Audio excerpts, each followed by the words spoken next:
Hello，各位观众朋友们，大家好，我是 Jane， 欢迎来到我们今天的七夕情人节特辑哦。那我们今天七夕情人节呢，要来跟大家分享有关于你目前这一段感情的一些细节，好不好？所以呢，在此呢，我们先祝福有情人终成眷属，还没有找到情人的，希望找到你理想的情人，好吗 ？OK 哈。好，那呢，我们先来解说一下有关于这一次七夕情人节特辑的整体架构跟流程我们会分为上下半场。那在上半场的部分呢，我们会来跟这个各位朋友分享有关于你目前这一段这个感情关系当中的现状。然后呢，第二个部分我们会来分析有关于你目前的能量场正在显化哪一种爱情。OK， 那接着我们就会进到这个下半场的延伸牌卡解读。那在下半场的延伸牌卡解读，第一个部分我们会来分析有关于在这一段情感关系当中，你心目中所想的这个对象对你的情感真实感受是什么。那第二个部分我们会来分享有关于这一段情感关系的灵魂课题又有哪些。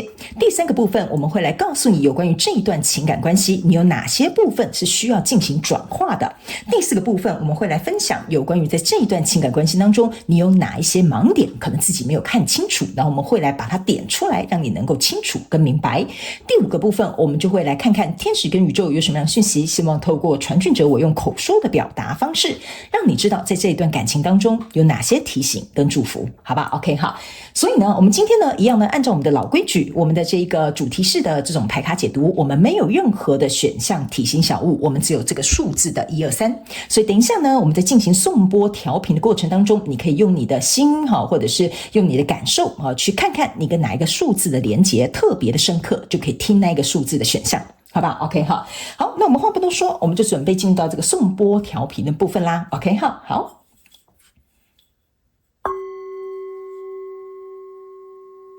现在我要邀请你闭上你的双眼，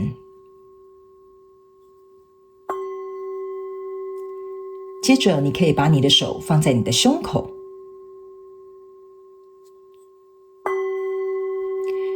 用你的心轮去感受你对于选项数字1、2、3哪一个有特别深刻的连结。感谢宇宙跟天使让你听到这些提醒的讯息与祝福。最后请你睁开你的双眼，就可以准备进入到我们今天这一次的七夕情人节特辑牌卡解读。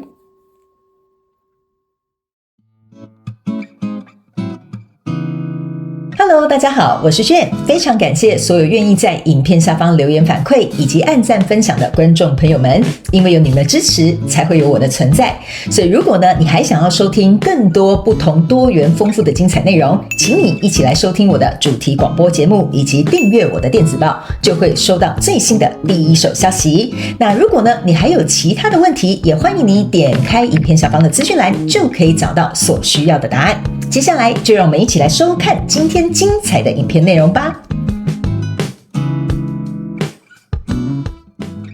Hello， 选项1的朋友们，欢迎你来到今天的七夕情人节特辑，我们的牌卡解读那我们现在呢要来进行的，也就是我们上半场的部分。那在上半场的部分呢，我们会先来跟大家分享有关于呢就是目前这一段感情关系的一些现况 OK。 那接着呢我们就会来分析有关于你目前的能量正在显化哪种爱情。那我们就会进到这个下半场的延伸牌卡解读那在下半场的延伸牌卡解读，我们在开场的时候有详细的去说明有关于这一次特辑的整体架构跟流程。下半场延伸牌卡解读会来说明有关于他对你的情感真实的感受，还有灵魂课题，以及情感转化点，还有你的盲点，还有最后天使跟宇宙要给你的祝福 OK 那我就话不多说，请大家如果没有看到这个整体架构跟流程分析的朋友们，请回到我们的片头好不好？那接下来呢，就请选项1的朋友们给我一点时间，让我去感受你的这一段关系的这个能量场上面的呈现跟细节请稍后我对你这么不好，或我对你这么冷漠，你却一点反应都没有，或者是你也不挣扎，你也不愤怒，你也不改变，你也不来要求，这会让对方觉得我在你心目中到底是什么样的一个地位。可能你在这段感情里面你也尝试过了，你也付出过了，你可能也行动过了，但你们两个刚好就是没有找到两个人可以契合的那个方式。没有人会是你肚子里的蛔虫，如果他不说你也不说，这段感情就会石沉大海。你们要重新找回彼此原本欣赏彼此的那个状态。这一张牌要告诉你在感情中的盲点，就是真实的去做你自己，勇敢的做你自己真实的样子，因为只有这样你才能够去找到真正喜欢你真实样子的那个人。OK， 行，我个人会感觉选到选项1的朋友们呢，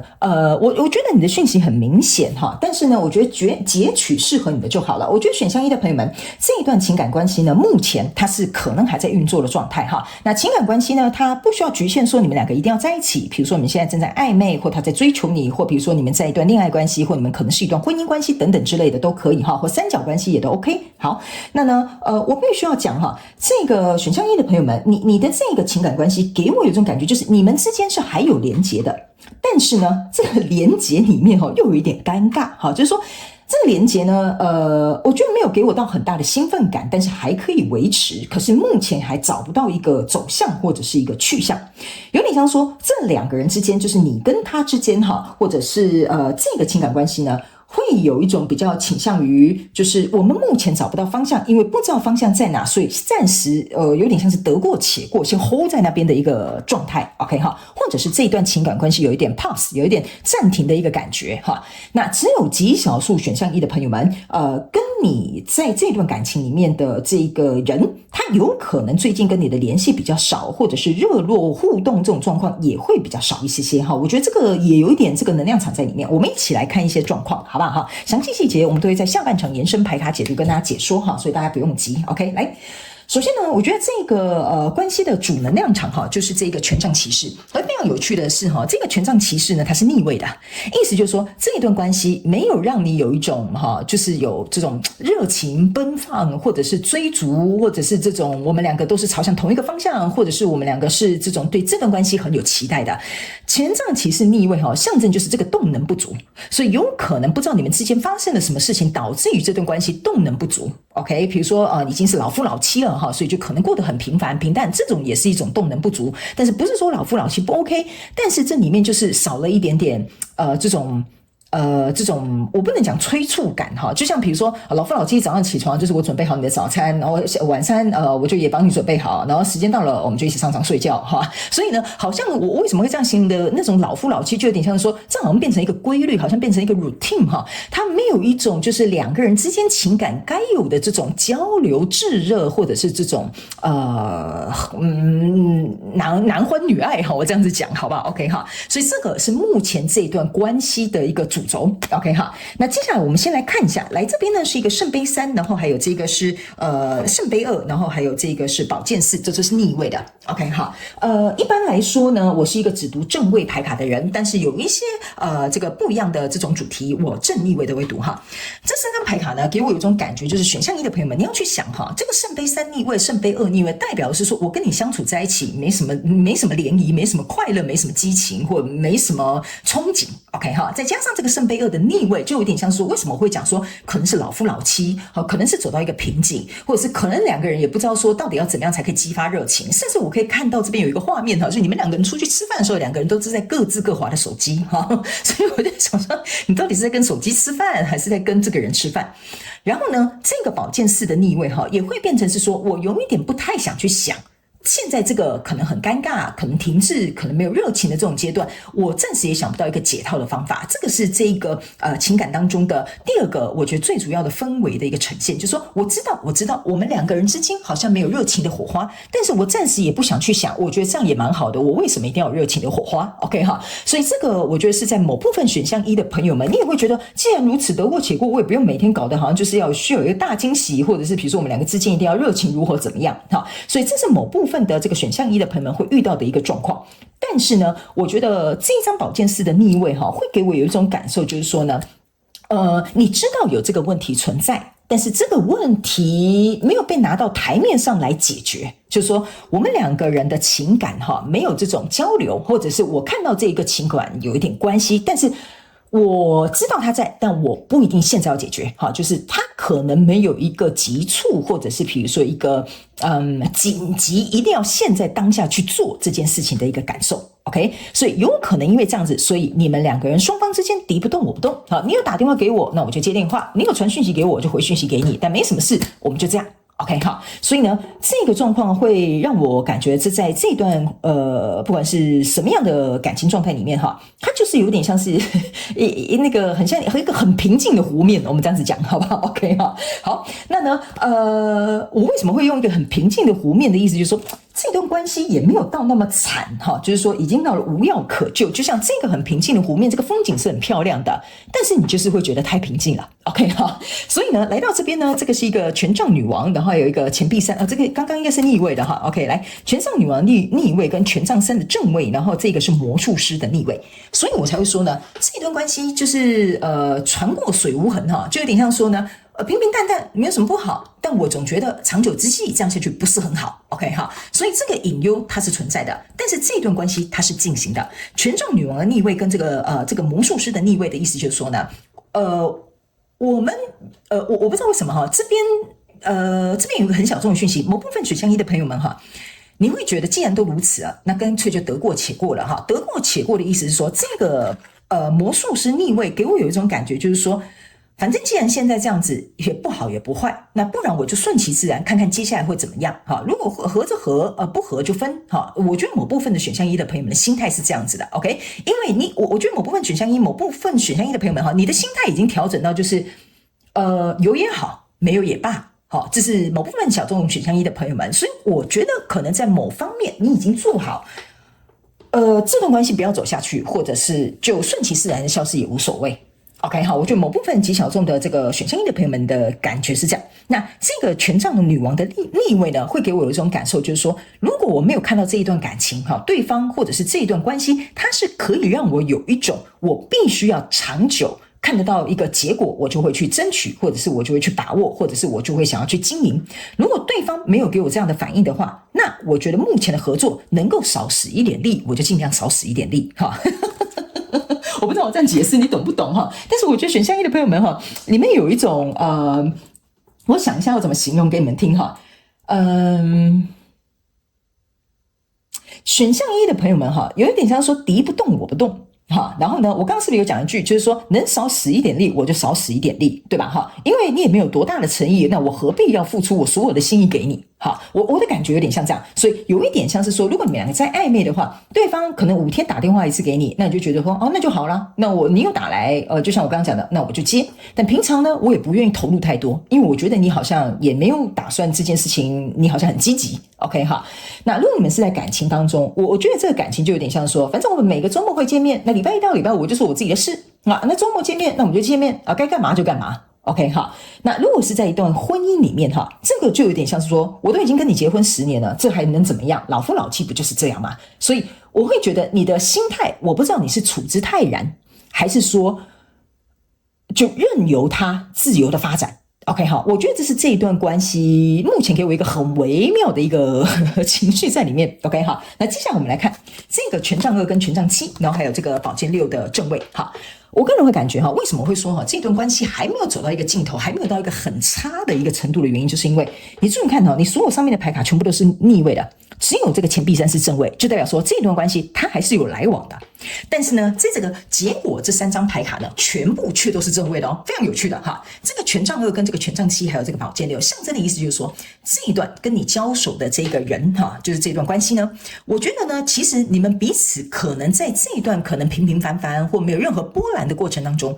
你们自己心里可能都各自有数，就是说你们会去思考。我真正想要的关系是什么？或者是比如说我们现在在冷战，或者是我们现在暂时先就是彼此给彼此空间的这个状态之下呢，我觉得你们彼此都有在思考，我们要的未来是什么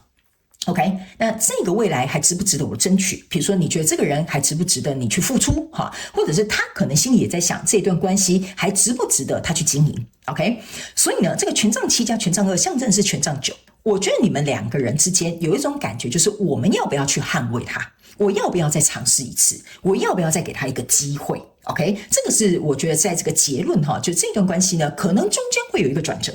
那非常有趣的一件事情哈，你这边还抽到一个宝剑6 ，OK 哈，这是为什么刚刚我会用一句话叫做船过水无痕哈，就你看这两个人就是在船上嘛，在这个湖面上划船嘛。那宝剑6的这个意象有几个讯息要提醒选项1的朋友们，就是说呢，这个跟你交手这个人跟这段关系呢，我觉得你们之间中间如果任何争执或矛盾或冲突或暂时可能有点冷战，或者是目前联络没有那么的频繁，我觉得这个结果呢，应该说不是说这个结果，应该说这个状况呢，它会朝向一个有解决方法的方向去走。就是说，比如说，好，你们两个冷战了，可能有一天突然就会有一个人提出说，你觉得我们真的这样继续下去，对彼此很冷漠，这样是一件好事吗？有可能这个话题被提了出来，它呢反而就可以有一个解决的开端。那因为这个开端被提出来了，所以这个权杖2象征的就是说，那要在一起还是不要在一起？哈，所以这个就会有一个能够去选择的一个时间点。OK 哈，或者是一个抉择的一个状态会出现。那这个权杖7就是你们会去商量哈，我觉得你们两个应该是会蛮冷静去商量的，就是说，那你觉得胜率有多少？比如说，我们两个真的适合吗？我们两个三观真的契合吗？你觉得跟我走下去真的会有未来吗？哈，我觉得你们两个讨论是属于，我觉得会比较理性那一派，因为这个权杖7哈，你注意看，他拿着一个权杖，象征的就是说，我想捍卫，可是我还在考虑，所以这下面6支权杖就有点像说，我在考虑的点是这个成功概率有多少。好，可能你们这样子一直彼此老夫老妻的状况已经很久了，所以你会觉得说，那与其如此，我们要不要各自放手 ？OK， 或许我们可以找到更适合我们的人，或许我们恢复单身，自己的单身生活也很好。所以你们在考虑的比较不像是你爱我，我爱你哈，比较有点像是说，我们怎么做对彼此都好，我们怎么做对这段关系的胜率比较高。那这个权杖2中间这边这个女生哈，她手上是有握一颗地球的，地球的意思就代表说我未来的生活想要长什么样子。然后你渴望的跟我的是不是有长得一样 ？OK， 所以你注意看哈，这两个人手上都是拿着权杖的，对吧 ？OK， 好，所以呢，你看哦，你这2张逆位的这个权杖骑士，还有这个权杖女王，都是一男一女，这边也是一男一女，可是这2个人是逆位的，这2个人是正位的。OK， 所以我觉得你们应该是会有一个契机，能够去谈谈这件事情。但是终究结果如何，我觉得可能要看下半场延伸牌卡解读，可能会比较清楚一点点，好吧 ？OK 哈，好，我们接下来呢，先来看你目前的能量场正在显化哪一种爱情，好吧 ？OK 哈。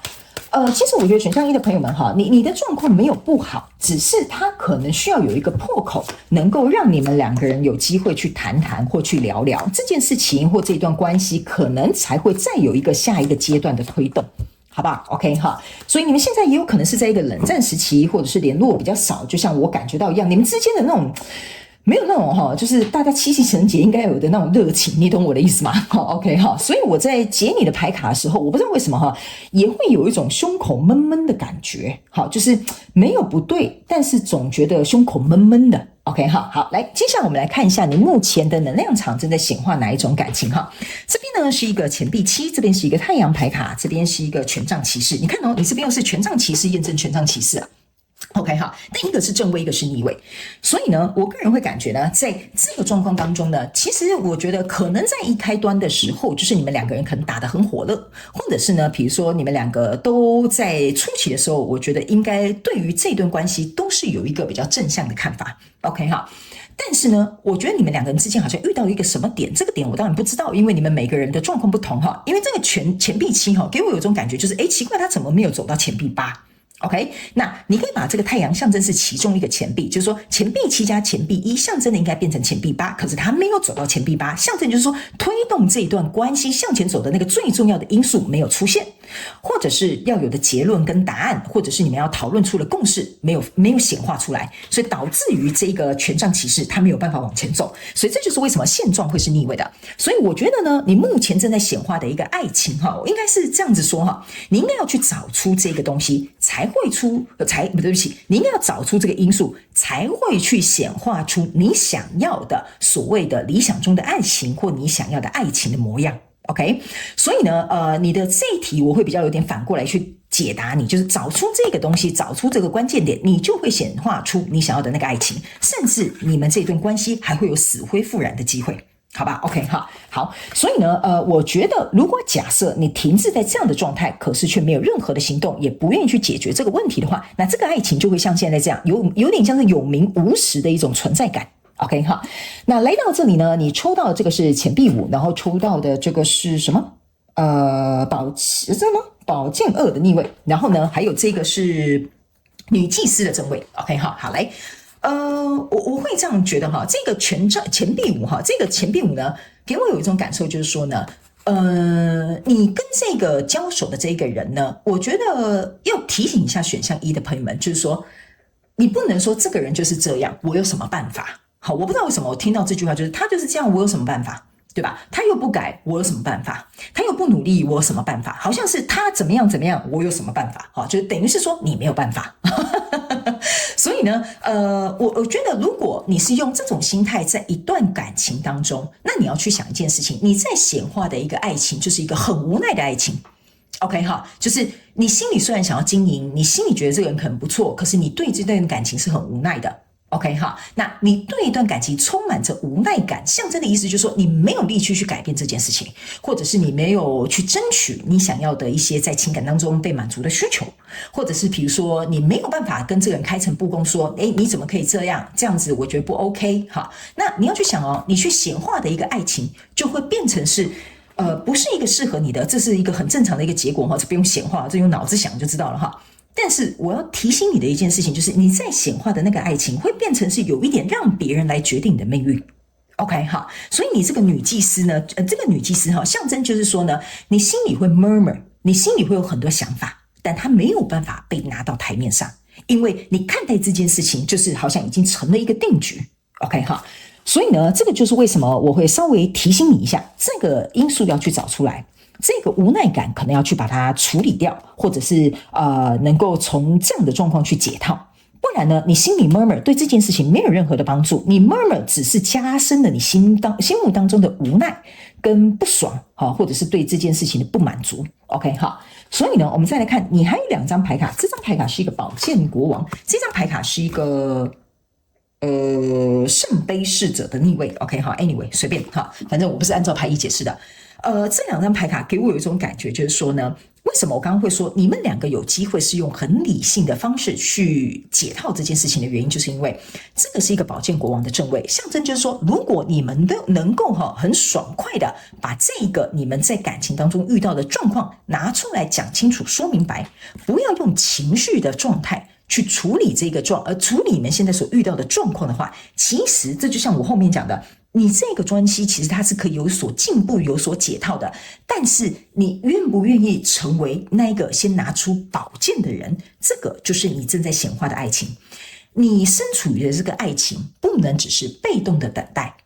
，OK， 不能只是有点像是顺水推舟哈。你可能要去思考一件事情，如果你认为一段关系浪费你的时间、浪费你的精力，或者是让你没有感受到在这一段感情当中应该要有的对待，那这个宝剑国王你应该要拿出来，你应该要把这个东西要么切清楚，或者是讲清楚，或者是去把它划分清楚，那这样子你才不会认为在这段感情当中你的付出是有去无回的。 OK， 因为这个圣杯侍者就有点像是我把圣杯递给你，可是好像没有人要接收。OK， 然后呢，我的付出好像白费的，所以就会变成像是一个逆位。那这个过程当中就会变成一个不是很健康的循环，就是我已经试了，我之前试过啦，但他就是这样子啊，所以你会引发更多的愤怒。OK， 所以这个愤怒会让你去显化的爱情，就是你没有办法被满足的爱情。OK， 但是你如果又不成为这个宝剑国王，去把这个东西厘清，那你永远就会在这个循环里面打转。OK， 所以这就是为什么我会说你在显化什么样的爱情是跟你自己的行动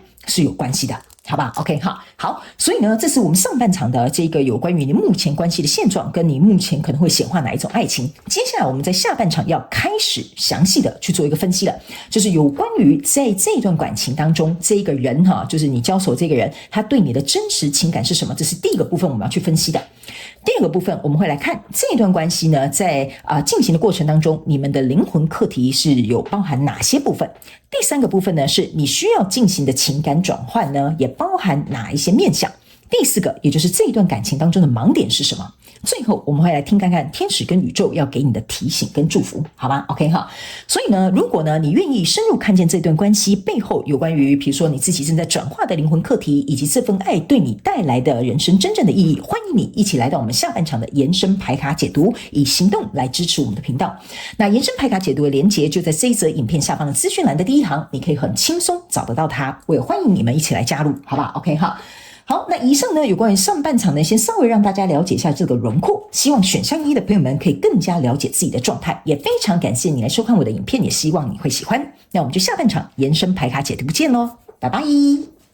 Hello， 选项2的朋友们，欢迎你们来到我们七夕情人节特辑的这个牌卡解读 ，OK？ 那我们接下来呢要进行的是我们上半场的部分 ，OK？ 也就是呢我们会在上半场呢来跟大家分享一下有关于你目前呢就是这一段关系的一些现状 ，OK？ 以及呢你的能量场正在显化什么样的爱情 ，OK？ 那接下来呢我们就会进入到下半场的延伸牌卡解读。那下半场的延伸牌卡解读整体架构跟流程，我们在开场的这个片头呢已经有做很详细的说明，其中会包含呢有关于呢在这一段关系当中，对方对你真实的感受是什么，以及这一段关系的灵魂课题，还有情感转化的地方，还有呢有哪些盲点你应该要特别注意，以及最后会有天使跟宇宙给你的提醒跟祝福哈。那呢如果你没有看到这个整体架构的说明，麻烦请你到片头重新看一遍，好吧 ？OK 哈。好，那我就不浪费这个选项2朋友的时间，那请你给我一点时间，让我去感受你能量场上面的呈现跟细节哈。好，不好意思，我在调整，就是看能不能让你们看得到全貌哈，在这里 OK 哈，应该是这样子是可以的吧 ？OK 哈，不用担心，看不到也没有关系，我会讲得很详细，好不好哈？来，请稍后哦。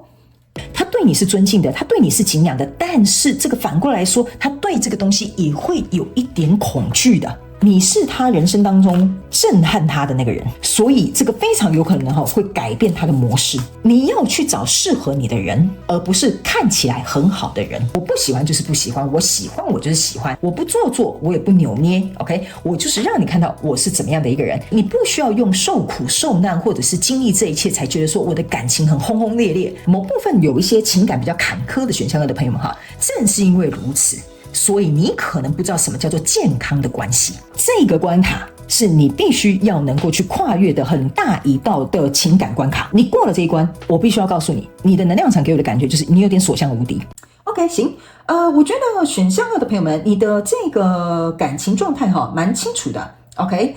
我觉得有几个情绪在里面，我先说一下，如果有符合到你的这个状态，我觉得应该就是属于你的讯息了哈。首先呢，我觉得某部分选项2的朋友们，你们的感情现在应该是处在一个某部分的人应该是处于一个可能有突发事件发生，导致于这段感情现在有发生一些状况。我这样讲是对的吗？对，反正就是呢，你们的感情遇到了一些状况，所以有一些突发事件，然后正在进行。OK 哈。另外一个感受，我觉得有一点像是说，这个状况那对你来讲很不舒服，可是不舒服的状态之下，你暂时可能没有办法割舍。还有一部分的人是在很难割舍，又遇到这样状况之下呢，你还得去捍卫跟守护你可能想要的东西。好，比如说假设你们是离婚，然后在这个打离婚官司，可能在争取这个赡养费或这个小孩的这个抚养权，这个就是你想捍卫的东西虽然这个过程不是很舒服，但这个是你想捍卫的，然后暂时还没有一个结果，难分难舍 OK 哈，或者是无法分开，因为这个可能官司还没有结束嘛哈。我就是举一个简单的例，但是请你们灵活运用套用在你的状况当中，特别如果你是新来的朋友们，来到我的频道，你要灵活运用妈妈生给我们的大脑，我们要能够把这些讯息呢的有效度把它提升到最大化，所以你可以灵活运用，包含角色互换，或者是你要带入到你的状况是如何都可以哈。所以呢，我觉得这是大概是选项2的朋友们会在看这个影片的时候，因为我的影片没有时间上面限制哈，会看到这个影片的时候，可能刚好会有这样的状况发生。然后呢，某部分的人，我觉得你们还有另外一派的人，选项2的朋友们哈，是在控制这个局面。然后希望这个局面不要变得比如说像雪球一样越滚越大哈。然后呢，还有某部分的人是你对于感情的这个原本的憧憬，可能有点破灭了。OK 哈，所以这大概是几个能量场在选项2的朋友们里面的这个状态会出现的哈。好 ，OK 好，然后呢我好感觉还有一个很细微的东西。还有某部分的人，就是这一段感情当中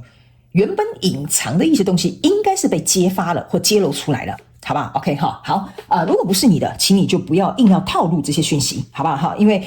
虽然这是一个大众能量运势牌卡解读，但是总是会有很多人来看，我尽可能照顾到每一个不同的群组。好，那呢，你截取适合你的讯息就可以了。好，来，我们一起来看一下目前感情的这个现状。我刚刚讲的应该是你遇到的状况跟你内在的情绪感受哈。来，首先呢，这个感情目前的现状就是一个塔牌。好，这就是为什么我会说有一个冲击可能会出现，有一个状况正在发生。OK， 那在这个状况发生的过程当中，我觉得在这段关系的你或者是对方都无所谓哈。我觉得你们都是在想办法，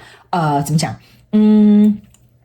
从这个状况当中去存活下来哈，我这样讲好像有点夸张哈，但是呢，我要跟你表达的意思就是说呢，这个塔牌哈，这个五雷轰顶这个事件发生之后呢，大家呢都急着赶快从塔牌上面跳下来，但跳下来呢，你要去想哈，跳下来可能会是生，可能会是死，因为可能会摔死嘛，是不是这样说？但是总是会有一半的几率会活下来，顶多断一条腿，对不对？所以这个事件发生，我觉得。我不知道为什么哈，这个塔牌给我有一种是人为的，好，就是说有可能其中有一个人，我随便讲一个比较极端的，比如说他背叛你，这就是人为的 ，OK 哈。那什么叫做天灾跟人祸的哈，就有点像是说这一段关系可能原本我们进行的很顺利，比如说我们原本要比如说要结婚了哈，我们已经在订婚了 ，OK。那外在的环境，这个什么叫做天灾人祸的意思，就是说，比如说有可能是我讲一些比较极端的哈，这样你们比较容易知道这个差异性哈。外在的环境有点像说，原本订好的那个婚纱公司倒了。类似像这样，或者是呢，比如说原本付的那个定金什么酒席的定金被别人卷款潜逃了，这个就是外在的天灾人祸，这种不是你能够控制的东西出现了，引发了你们两个人关系的一些状况跟产生，就是可能停滞了这个不是婚礼，可能就延期了，或者是这段关系可能比如说三姑妈大婶婆可能去对方的这个父母亲耳朵里面嚼这个舌根，然后呢影响到他们对你的看法，这个就有点像是天灾人祸，不关你的事，但是他就是偏偏找到你，所以这个塔牌给我有一种感觉，就是它有天灾的成分在里面，有人祸的状况在里面，所以你可能要截取你目前的状况是什么，反正 anyway 这边就是有事情发生了 ，OK 哈，好，那发生了这件事情之后呢，这边有一个宝剑七，这边有一个魔术师的正位，然后这个是钱币七的这个逆位。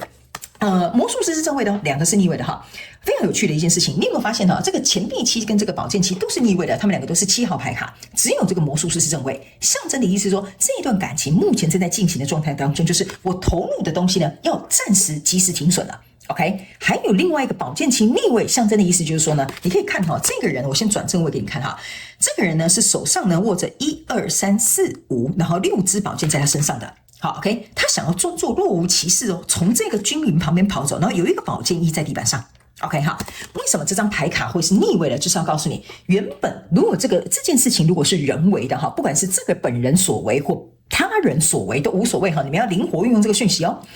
这个事件发生，引发这件事情的人想要装作若无其事，想要让这件事情粉饰太平，想要让这件事情没有人发现他就可以默默的偷偷的然后就离开了。可是偏偏呢，很好巧不巧哈，老天绝对有眼法网恢恢但是疏而不漏，他有一只宝剑一掉在地板上，象征的就是说，即使他想假装，他想掩盖，他想掩饰，或者是装作若无其事，没有我没有去跟他妈妈讲你什么坏话这个宝剑一象征的就是老天爷会让这件事情真相大白。OK， 那这个钱币七象征的就是说，这个塔牌事件发生了，这个人还想要假装的话，那是不可能发生的事情，这个东西一定会被揭露之外，这个钱币七呢，会让在这个状况当中持续投入的那一方会开始意识到说，这件事情我不能再投入了 OK， 比如说假设好了这个人比如说他背叛你好了我们就这样讲这个比较直观一点的这种举例，那你就知道说这段感情不能要了因为呢他可能已经跟你订婚了，可是他可能跟别人偷偷摸摸不知道搞什么那这个时候呢会变成是说这个场面可能有点难堪但是呢我现在就是举一个例这里这个魔术师就有点像说可能有点难堪，这件事情也爆发了，但是我们还是要掌控全场。魔术师就是说我要表现让全场看到我漂亮的表现，我这个表演很完美所以呢我刚为什么会举一个比较夸张一点的例子，就是说我们已经订婚了，可是他却偷吃了别人这就有点像是我们喜帖寄出去了然后现在没有要结婚了可是我们要怎么样进行一个收尾 OK， 所以我觉得这个是一个目前这个现状的这个关系发生的一个过程。但是我觉得这个要去控制全场让这件事情不要像雪球越滚越大，然后及时停损，让这个所曝光或发生的事情能够停下来或稳定下来呢，我觉得是受伤的那一方在处理的。意思就是说，假设你是我刚刚随便举例的那个被劈腿那个人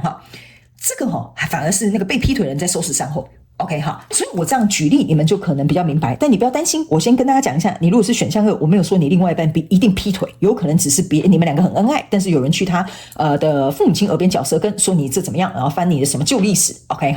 所以你不要硬要套路你的另外一半有劈腿我刚刚有特别说明，我是举一个比较清楚的例子，你比较能够理解，那你们可以套用在你们状况当中。所以呢，这个受伤的这个人，或者是比较有点像是倾向于受损的，或者是比如说被伤害的，或感觉比较不好受的那个人你还要去控制全场。这就是我要表达的。比如说你还要假大方，说没关系啦，姑姑他可能只是比较关心我们他可能对我不了解这个就是我讲的，别人讲你会话，你还要大方。 OK 所以呢这是目前我觉得这件事情发生之后可能会有的状况。那来到这边呢，这边有一个你看这边有一个女生她这边有一个时间的沙漏，她呢是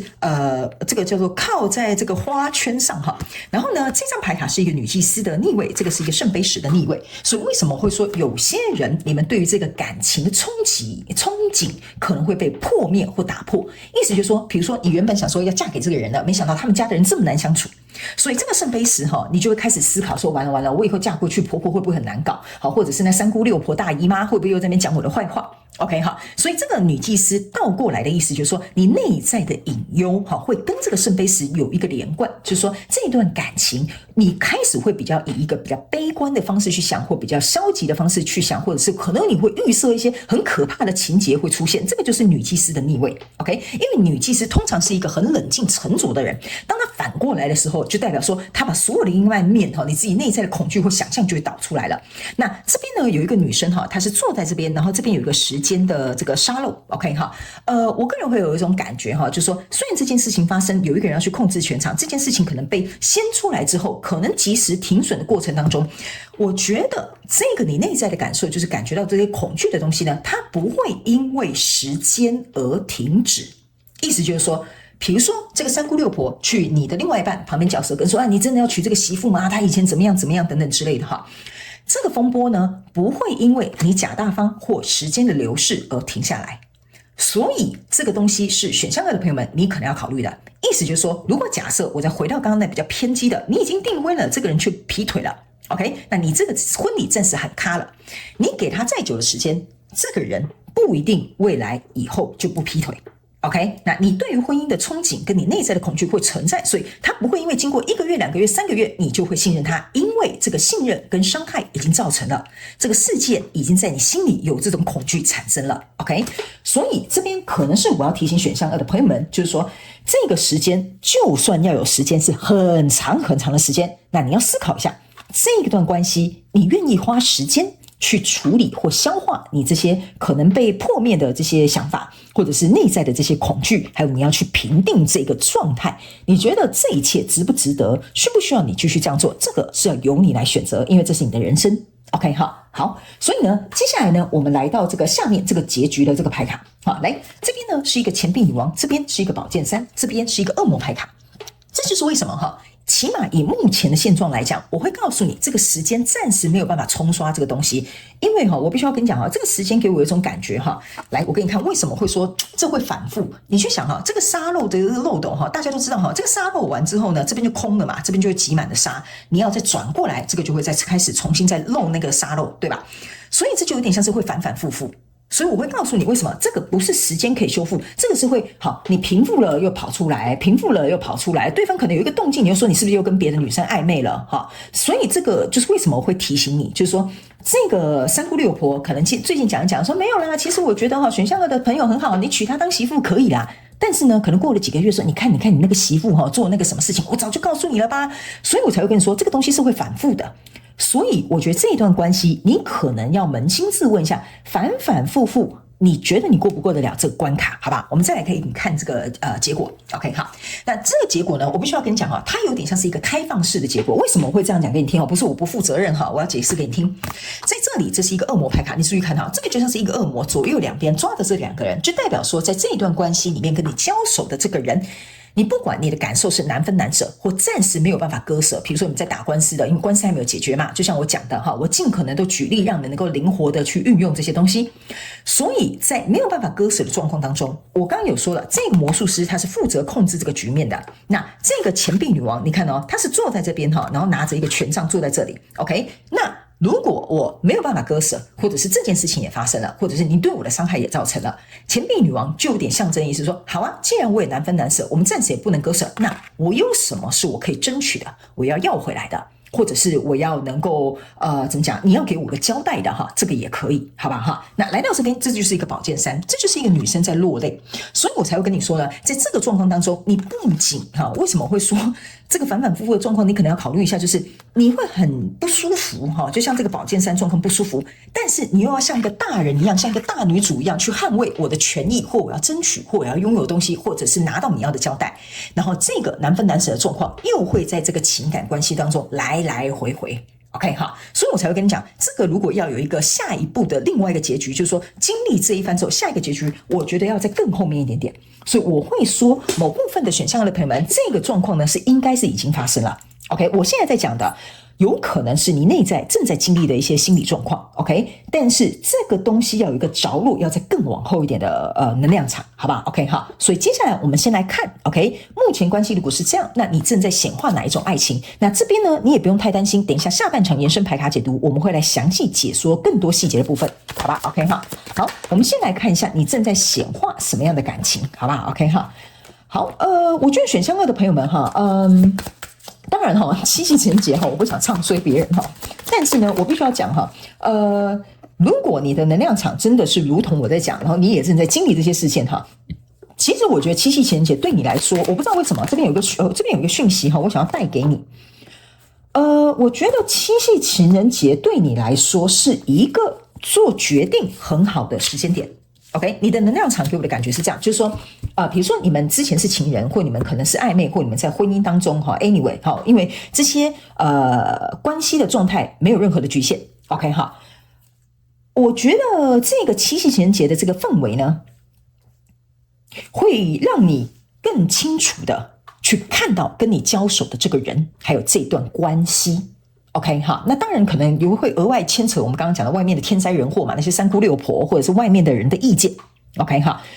我觉得在这个七夕情人节呢，你会有一个感受，好，你可以去想一下哈，你会不会有这个感受，就是这段感情到底值不值得？这段感情这个人怎么样的？你会有很多这种反思的这个想法。所以那个七夕情人节的氛围，反而是让你能够看清楚你接下来这段关系想要的走向。所以这个七夕情人节的这个能量场呢，是反而推动了你往下一个，就是我刚刚讲的，这是一个开放式的答案，在往下走的一个关键点。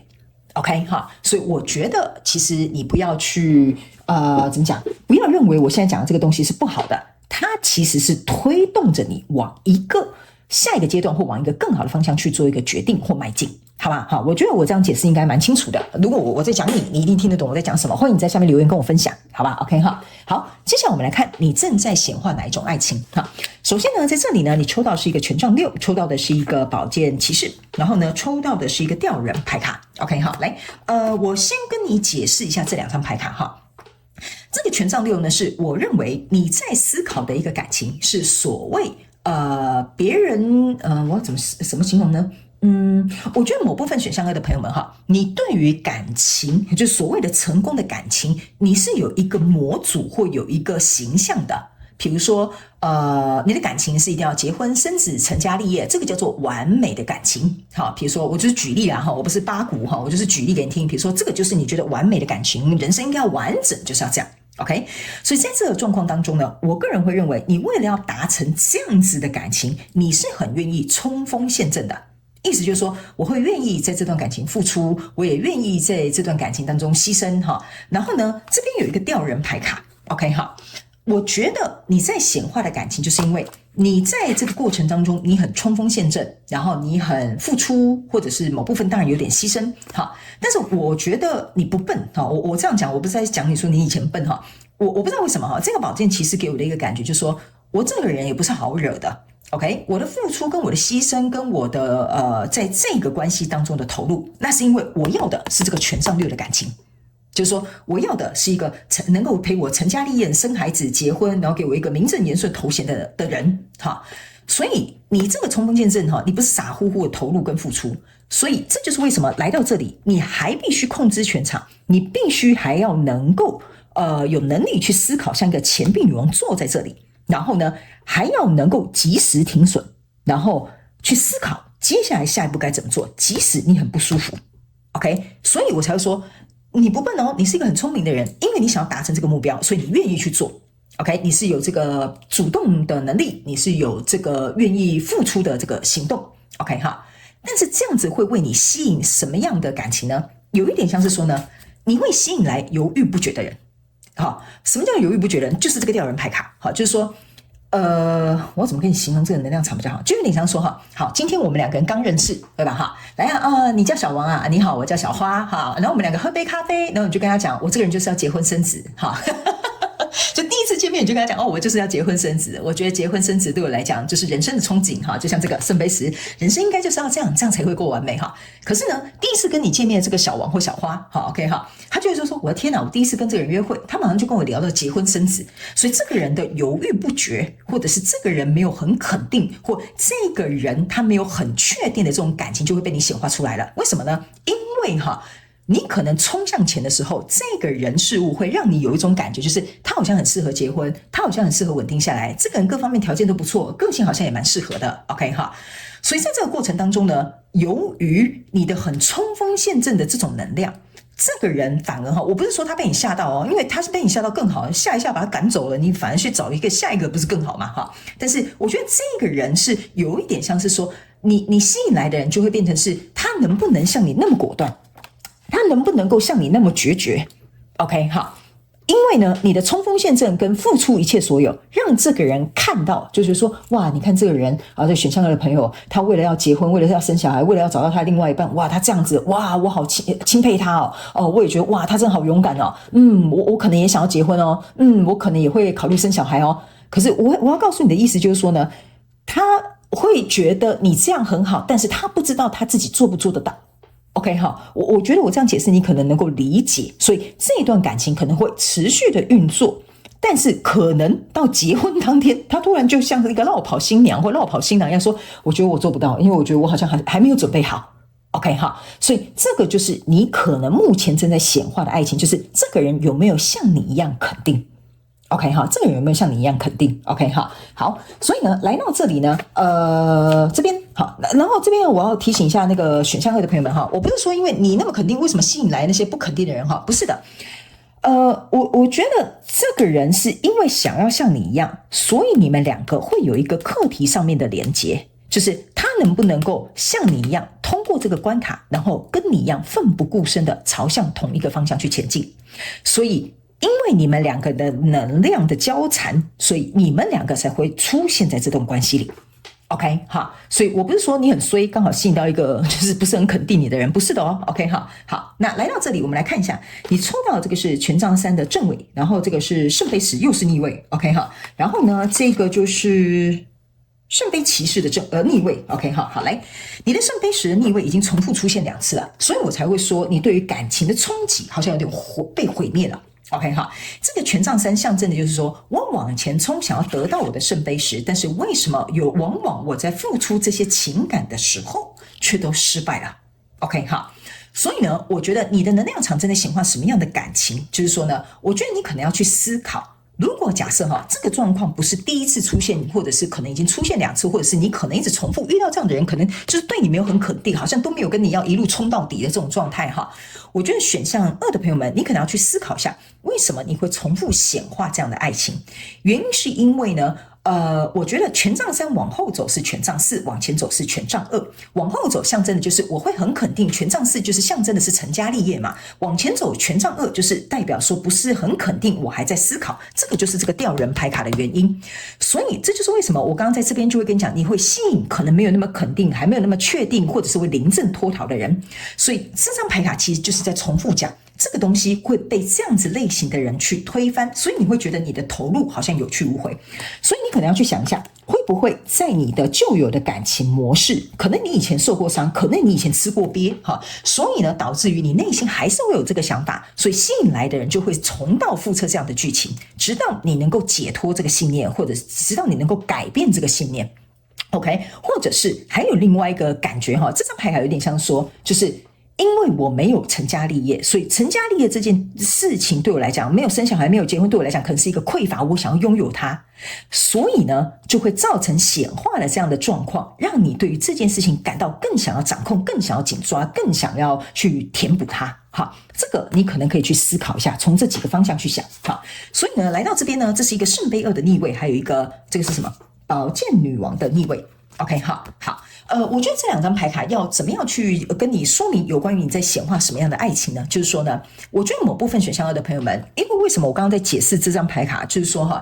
你内心这个圣杯2逆位的意思就是说，你内心曾经过去有这样的经验的，你没有处理好的你就会重蹈覆辙这样的经验。我的感觉就是某部分选项2的朋友们就是这样子的，所以你会觉得说，为什么我都很肯定对方，但是对方不肯定我？然后这个宝剑女王又是逆位，象征的就是说，这个跟你交手的人或者是吸引来的感情，它不够果断，它不够锐利，它会用一种拖延的方式进行着，能拖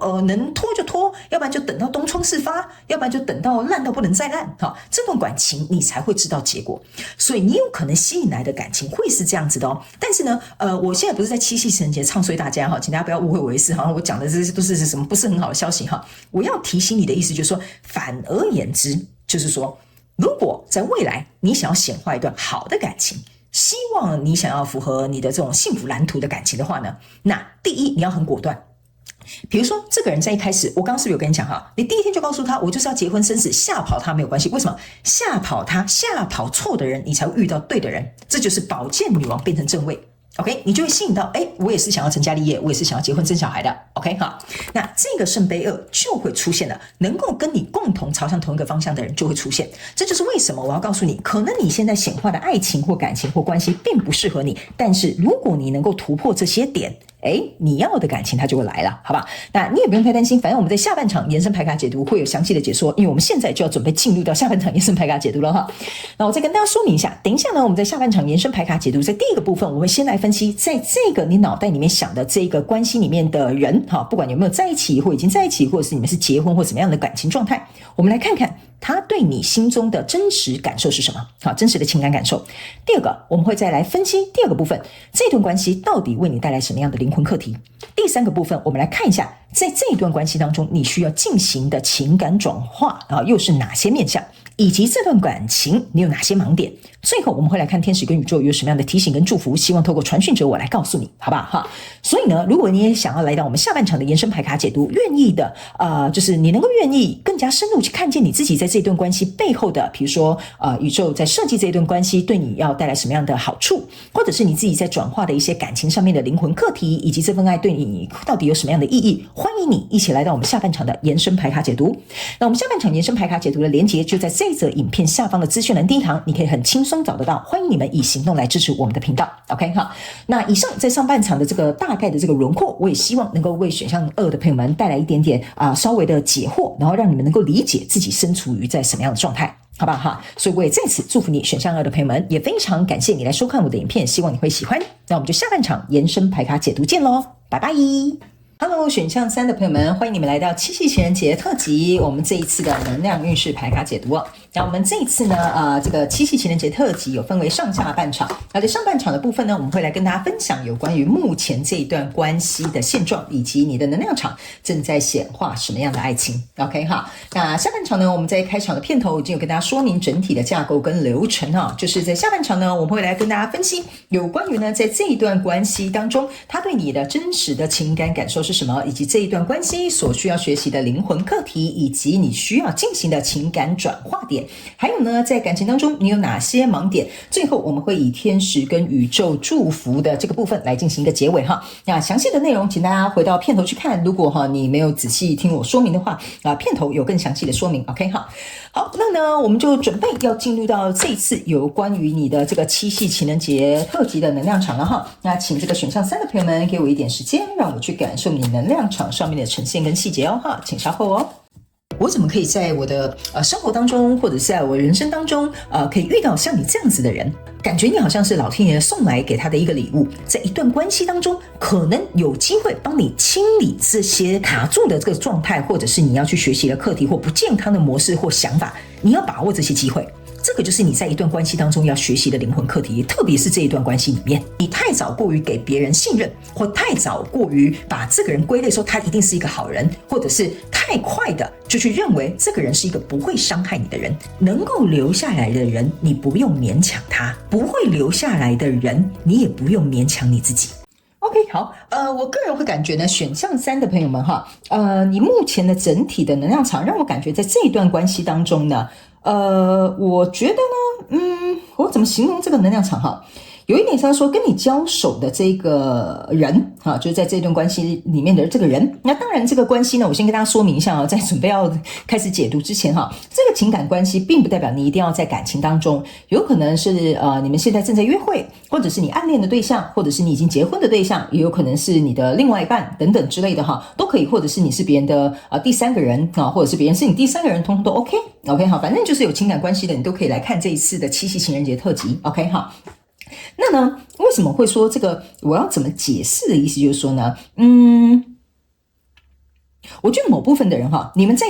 这个关系当中呢，不知道是你还是关系当中的另外一个人，可能会有这个感情上面的诱惑。比如说你的另外一半条件人很好，所以很多人可能会倒贴他啊，也有可能你自己本身也不错，所以可能会有人呢递出这个橄榄枝哈，也说不定 OK 哈。但是呢，我觉得这个状况当中呢，这个诱惑哈，它不是一般的诱惑，它是真的可以怎么说呢？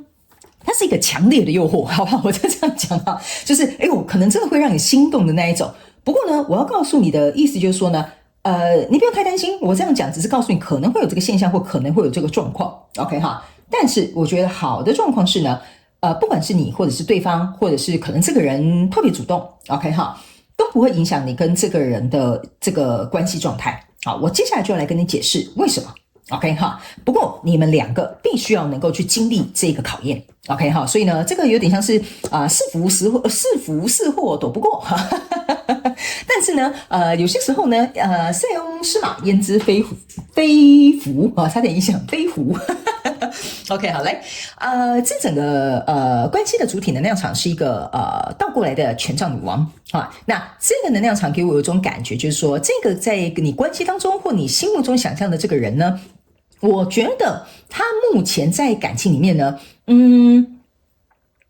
我要怎么形容他比较好呢？我不能说他定力很好哈，但是也有点像是说对不起，我想一下要怎么跟你翻译这件事情哈。就是说呢，你们两个人在这段关系当中，我觉得 OK 没什么太大的问题哈。特别是你们两个是已经郎有情妹有意的呢，其实你们的结果是很好的 OK。但是如果你是在暗恋的，或者是比如说你喜欢这个人，你不知道他喜不喜欢你，或者是你们两个根本没什么名分的哈。我个人会感觉比较倾向于女生的那一方呢，我觉得你的条件可能比较好。OK 哈，大概占50%-60%，女方的条件比较好。什么叫女方的条件比较好？当然我们没有那么世俗哈，就比如说长得很漂亮，身材很好哈，不是这样子哈。就是说这个女生呢，她本身有选择权的机会比较多，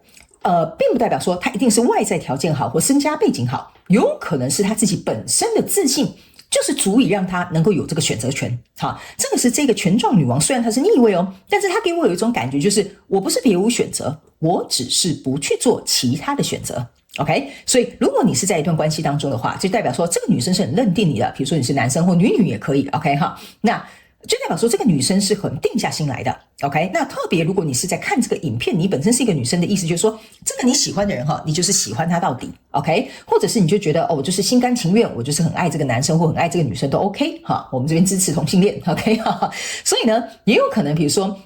你就很暗示这个人，即使这个人没有来追求你哈，你也没有跟这个人告白哈，但是你就觉得我就是还是想喜欢他。所以为什么会说这个女生呢？她是属于一个她有选择权，或者是她很有自信，或者是她其实可以选择别人，但是她不这么做，她选择她心目中想要的那个人，或是想在这段关系中的那个人，好吧 ？OK 哈，这个是这个能量场给我的一个感受。那为什么我会跟你说这个诱惑呢？是你们两个人都必须要能够去经历的，因为有些时候，当一段感情不推进的时候，反而经历一些外在的一些状态之后呢，反而这一段关系呢，它反而会有推进的机会哈。我现在就来解释给你听哈。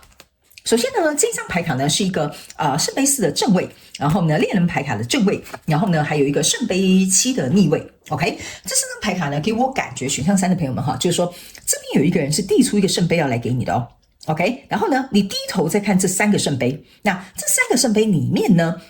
为什么我会说哈，你们这一组的人应该，我觉得还没有进入关系的人大概占50%-60%。OK， 真正进入关系的人应该只有40%。OK 哈，原因是因为这3个圣杯里面都没有水。象征的意思是说，我跟这个人哈还没有来到一个，比如说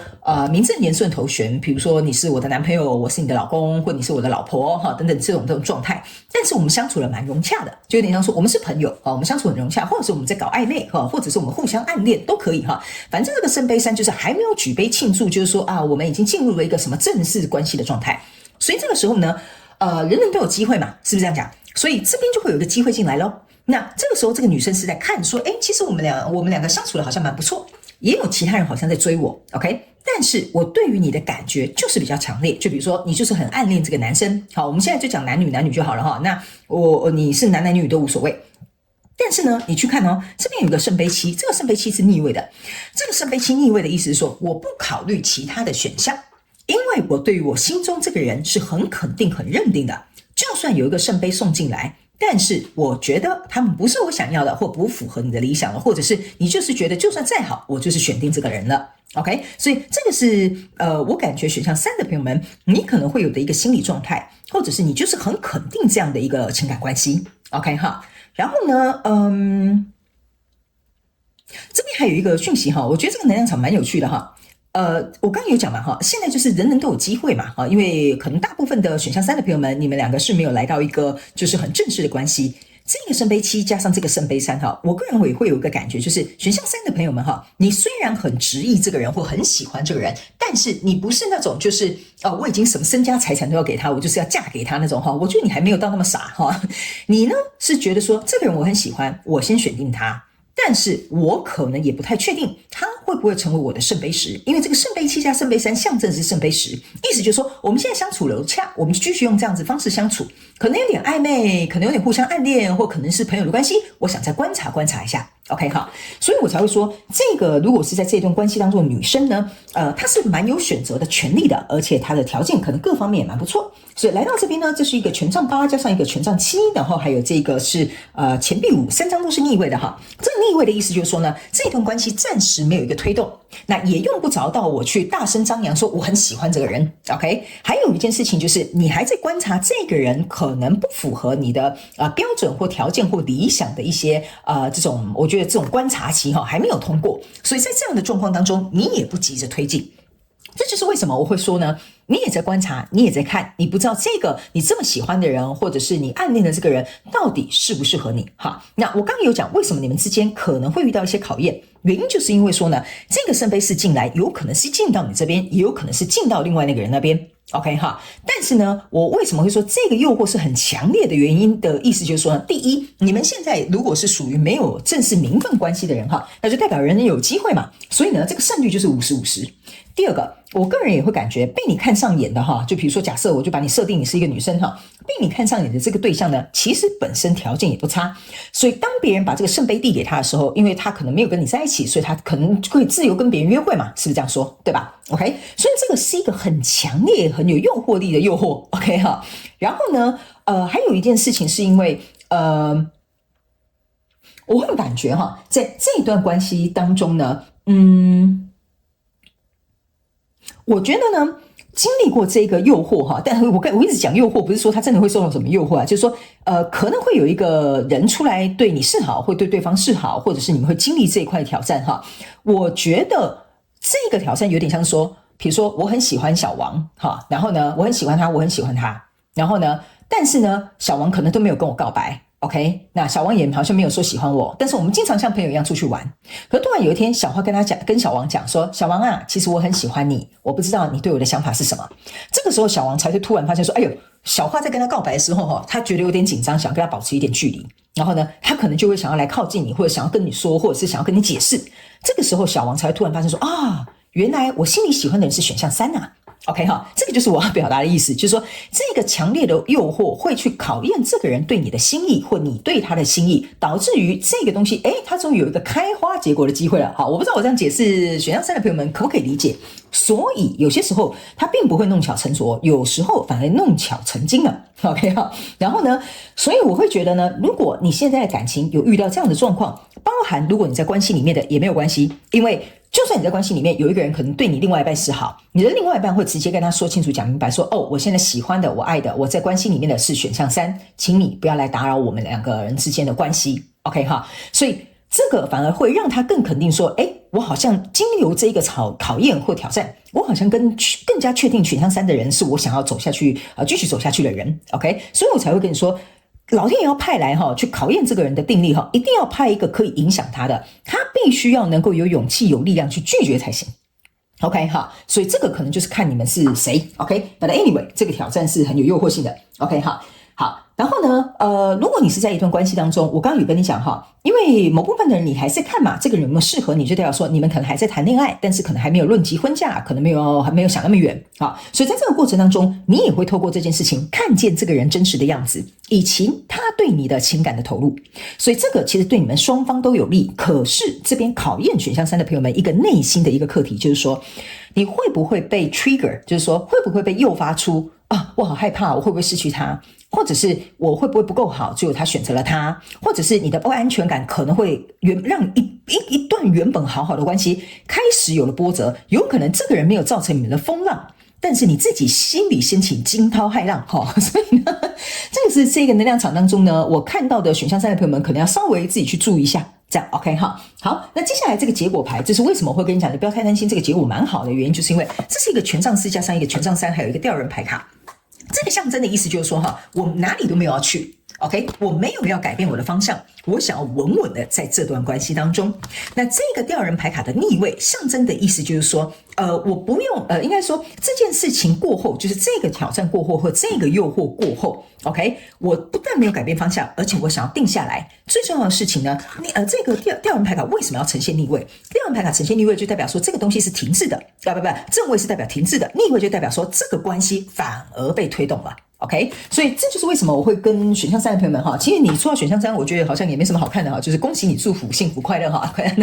然后七夕情人节快乐这样但是呢，我们在下半场会来看一些有关于你这个对象里面一些更详细的一些情感的这个情绪跟感受，好不好但是我要告诉你你这一次的七夕情人节看到这个影片你最大的敌人是你自己，不是这个诱惑，也不是外人，也不是你们之间可能会有什么状况。我觉得你的状况是来自于你自己的心魔。 OK 所以这个考验有点像是第一，帮助你们之间的情感更加的清晰；第二，考验你内在有关于情感的过去的阴影或一些状态或一些功课有没有做完，或者是有没有做足。 OK 第三，你也可以借由这件事情去看见这个跟你交手在这一段关系当中的人到底是怎么样的一个人物。 OK， 他是怎么样定义你，或者是他是怎么样去处理这些事情。你也可以能够看到他的一些行为模式，好吧 OK 好，那接下来我们来看你正在显化哪种爱情。 OK， 我们在下半场延伸牌卡解读会再来一些分析更多详细的内容，所以呢选项3的朋友们不用紧张，好不好我们也会来看你在一段关系当中的灵魂课题是什么，然后情感转化点是什么，还有在感情当中你的盲点是什么，以及最后天使跟宇宙要给你这段关系的提醒跟祝福，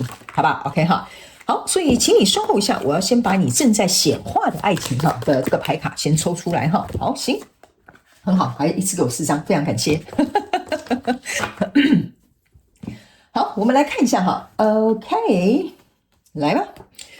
好，首先呢，你抽到这个牌卡是宝剑4，然后呢，这个是钱币4的逆位，然后呢，这个是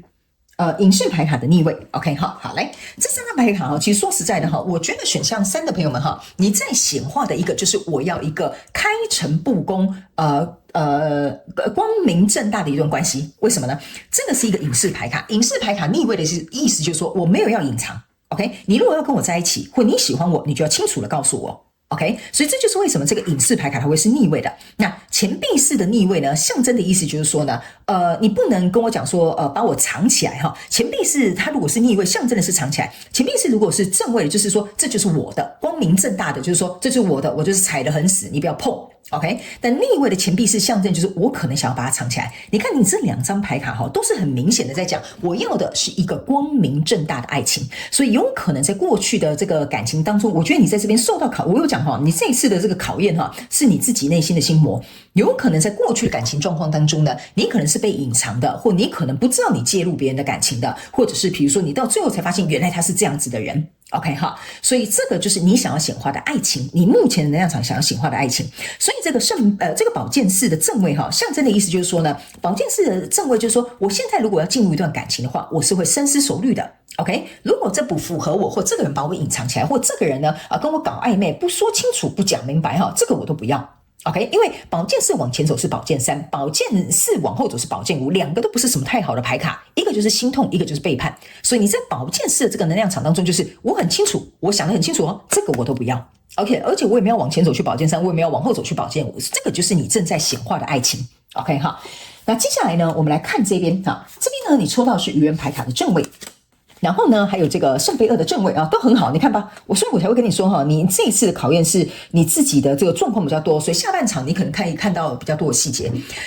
愚人牌卡圣杯2的正位，还有这个权杖2的逆位，哈，权杖2的逆位象征的就是我下好离手了。OK， 所以我才会说，在这段感情当中，你们两个应该是彼此郎有情妹有意的这种状况居多的。OK， 不管是暗恋或已经在一起的。OK 哈，所以呢，这就代表说，我们两个其实都有在内心认定彼此，然后我们都很渴望有一个新的未来，这段感情可以顺利的去展开，这个就是你想要显化的一个内容。OK 哈，然后呢，为什么我也会说哈，这个在这个感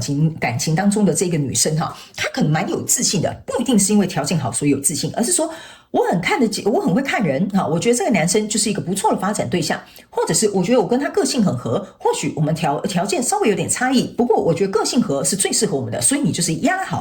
这个宝哈，下好离手的这种感觉。OK， 所以在这样的状况当中，我觉得你自己本身或对方呢，有可能你们两个都非常期待这一段关系哈，我不知道为什么是讲干系哈，关系哈，对不起，关系能够有一个展开的机会，所以我才会说哈，这个考验其实有点像是 push 你们两个往前走了。OK 哈，所以我才会跟你讲说，有些时候呢，你不要觉得好像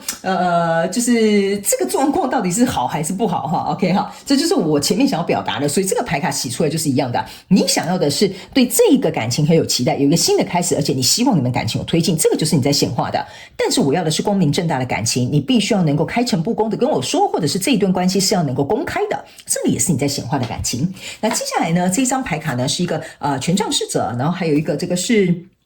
权杖女王的逆位。好，来，这2张牌卡都是权杖女王的逆位哦。OK， 所以我才会跟你说哈，这个女生不是别无选择，只是她现在愿意选择留在这里。所以呢，来到这边呢，这边有一个权杖侍者，她是正位的，所以我才会跟你说，一个是女王嘛，一个是侍者嘛，她的官阶当然是比她大嘛，所以我才会跟你说哈，被这个女王选中的人是很幸运的一个人。OK 哈，所以呢，我觉得你现在呢的心态哦，我觉得这个选项3的朋友们哈，你的心态是你已经来到一个女王般的姿态了，我就把你假设你是这个权杖女王。OK 哈，所以你现在的状态是我是主动选择，我不是被动邀请或者是被动被别人筛选的那个人。OK， 但是呢，你现在在显化的这个状况当中，我要提醒你一件事情，就是说呢，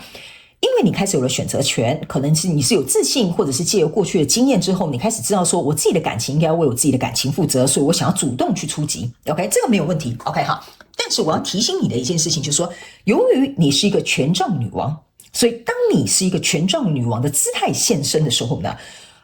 你在选择这些对象的时候，你可能要怎么说呢？你可能要稍微多加注意或留心一下，就是说你在选的人是向下兼容，还是说真的可以跟你平起平坐。因为我为什么会这样讲的原因就是说，你在显化的人就是你看现在我是女王了我这边有10个男生或10个女生想要追求我，对吧 ？OK 那我好像从万里挑一就跟那唐伯虎点秋香是一样的。有些时候呢，你会过分的，不是说你过分了，应该说有些时候你会，怎么讲？我稍微形容一下给你听啊，就是说，因为我是挑人的那个人，所以我觉得这个不好，我就删去；这个怎么样，我就把它踢掉。好，所以有些时候这种选择权的这种权利上来的时候，你可能会忽略一些你在情感上面真正所要达到或需要的情感需求。例如，比如说我这样讲哈，你就说这个人好丑，我把他删掉。可是他可能在感情模式，或在沟通方式，或在跟你的相处，或者在跟你的价值观上面是很契合的。OK 哈，然后所以你可能在选择的过程当中，可能还没有很了解，你就会把他踢走了。OK， 我不会觉得这是不是可惜，因为太丑可能你也不想接受哈，所以但我举这个例子好像不是很好哈，但是呢，就是有一点类似，像是说你会太快的快刀斩乱麻之后，然后你可能又是这个逆位的权杖女王，又会变成说我很死心眼的就看中了这个，所以有点像是说你去扼杀了你自己去认识更多人的机会。OK 哈，这个是我稍微要提醒你，就是可能会杀太快哈，然后就看到黑影就开枪，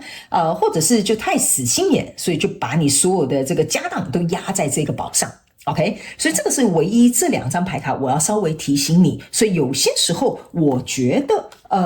这个部分你只要留心，我觉得没什么太大的问题，你应该会选到一个适合你的人。OK 哈，因为我为什么这边很难表达这个能量场哈？我先跟大家说明一下选项3的朋友们哈，特别是新来的朋友们哈，有些能量真的只能意会不能言传，因为特别是当我们经历过一些情感关卡的时候，你来到一个上位，你来到一个有选择权，你来到一个很有自信的状态的时候呢，当我们要往下去选这些人哈，当然不是说我们高高在上，但是你开始在那边选这些人的时候，你会错过一些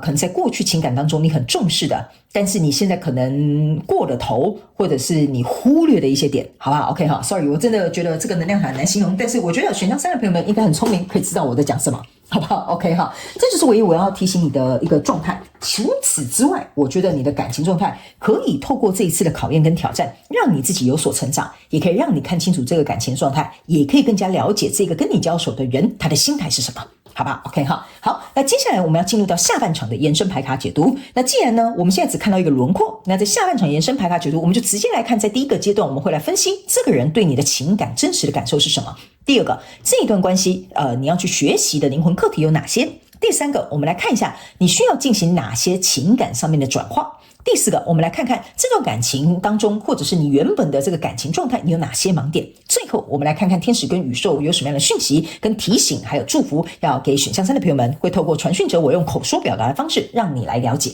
好不好？所以呢，如果你也想要来到我们下半场的延伸牌卡解读的朋友们，欢迎你们一起来参加，用行动来支持我们的频道。延伸牌卡解读的连结就在我们这一则影片下方的资讯栏第一行，你可以很轻松的找得到，好不好？那我希望呢，这个上半场的这个部分可以提供给选项3的朋友们一点点轮廓去做一个参考。那也欢迎你们来到我们下半场延伸牌卡解读，也感谢选项3的朋友们来收看我的影片，也希望你会喜欢。那我们就延伸牌卡解读见咯，拜拜。